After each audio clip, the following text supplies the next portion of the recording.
Hello France, कैसे हैं आप? बढ़िया, मस्त रहिए और एंटरटेनमेंट का मज़ा लेते रहिए। कहते हैं कि भाई जब तक आप अपने शो के बारे में कुछ अच्छी अच्छी खबरें सुनते हैं तो यकीनन तो उसकी टीआरपी की वजह से सुनते हैं, और अगर कहें कि शो की बुरी खबर आती है वो भी टीआरपी की वजह से ही आती है। तो ऐसे में मैं बात करूँगी एकता कपूर के मोस्ट पॉपुलर शो की, जो कि काफ़ी चर्चाएं हो रही हैं, या कहें कि बस लास्ट शूट की तैयारी चल रही है। ऐसे में कह सकते हैं कि शो की कहानियाँ बहुत ज़्यादा खींचने पर यही होता है। एकता कपूर का भी कुछ दिन पहले ही कुंडली भाग्य ना तो हैप्पी एंडिंग दिखाई और ना ही कोई सेलिब्रेशन हुआ। एक सक्सेसफुली शो का ऐसी एंडिंग होगी जी टीवी पे कभी सोचा नहीं था। अब कुमकुम भाग्य पर जो है काफ़ी लंबे टाइम से प्रेशर पड़ रहा है, उसी के बीच में अब जो है आपका प्यारा सा कुमकुम भाग्य आखिरी पड़ाव रख रहा है। आप कहेंगे नहीं मैम, ऐसा नहीं हो सकता। ये कल ही हमने या आपको लास्ट वीक भी हमने बता दिया था। कुमकुम जो है इसलिए फास्ट स्टोरी को लेकर चल रहा है क्योंकि उस पर प्रेशर पड़ रहा है। ऐसे में कुमकुम भाग्य का जो है लास्ट शूट की तैयारी शुरू हो चुकी है। गिरती TRP, prime time with promotion with note increase a TRP. तो आप समझ सकते हैं शो का सफ़र अब ख़त्म हो रहा है।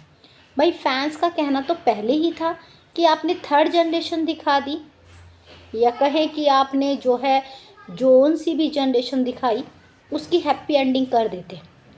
अब जब आपने प्रणाली राठौर ये अक्षय को लिया तो शो की कहानी तो क्योंकि सास पर रच दी, लेकिन लोगों का प्यार नहीं मिला।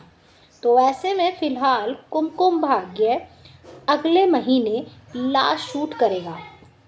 और जो है लास्ट शूट की बात करें तो इसमें जो है एंडिंग में या कहें अब कुछ टाइम आपको एक पुराना चेहरा फिर से शो का हिस्सा बनते हुए नज़र आएगा, यानी कि आपकी प्यारी सी रांची शर्मा, जो कि इससे पहली जनरेशन में थी, प्राची की कहें कि बेटी का रोल निभा रही थी, वो इस शो का हिस्सा होंगी और कुछ टाइम के लिए ही आएंगी ताकि शो का प्रमोशन हो जाए और फिर होगी हैप्पी एंडिंग।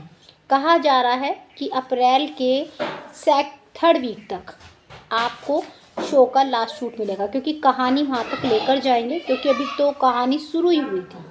तो ऐसे में जब फैंस को ये बात पता चली कि शो बंद होने वाला है तो लोगों को लग गया जो ये सरू शशि मैम का शो आया है ये 9 o'clock पर ही आएगा। तो ऐसे में कुमकुम भाग्य का सफ़र ख़त्म हो रहा है।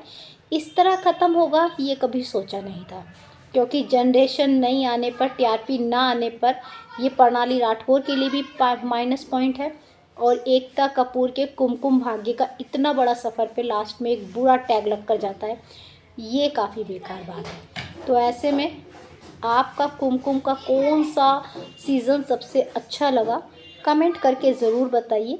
बाकी जानकारी के लिए डियर लाइक सब्सक्राइब दोनों बनता है।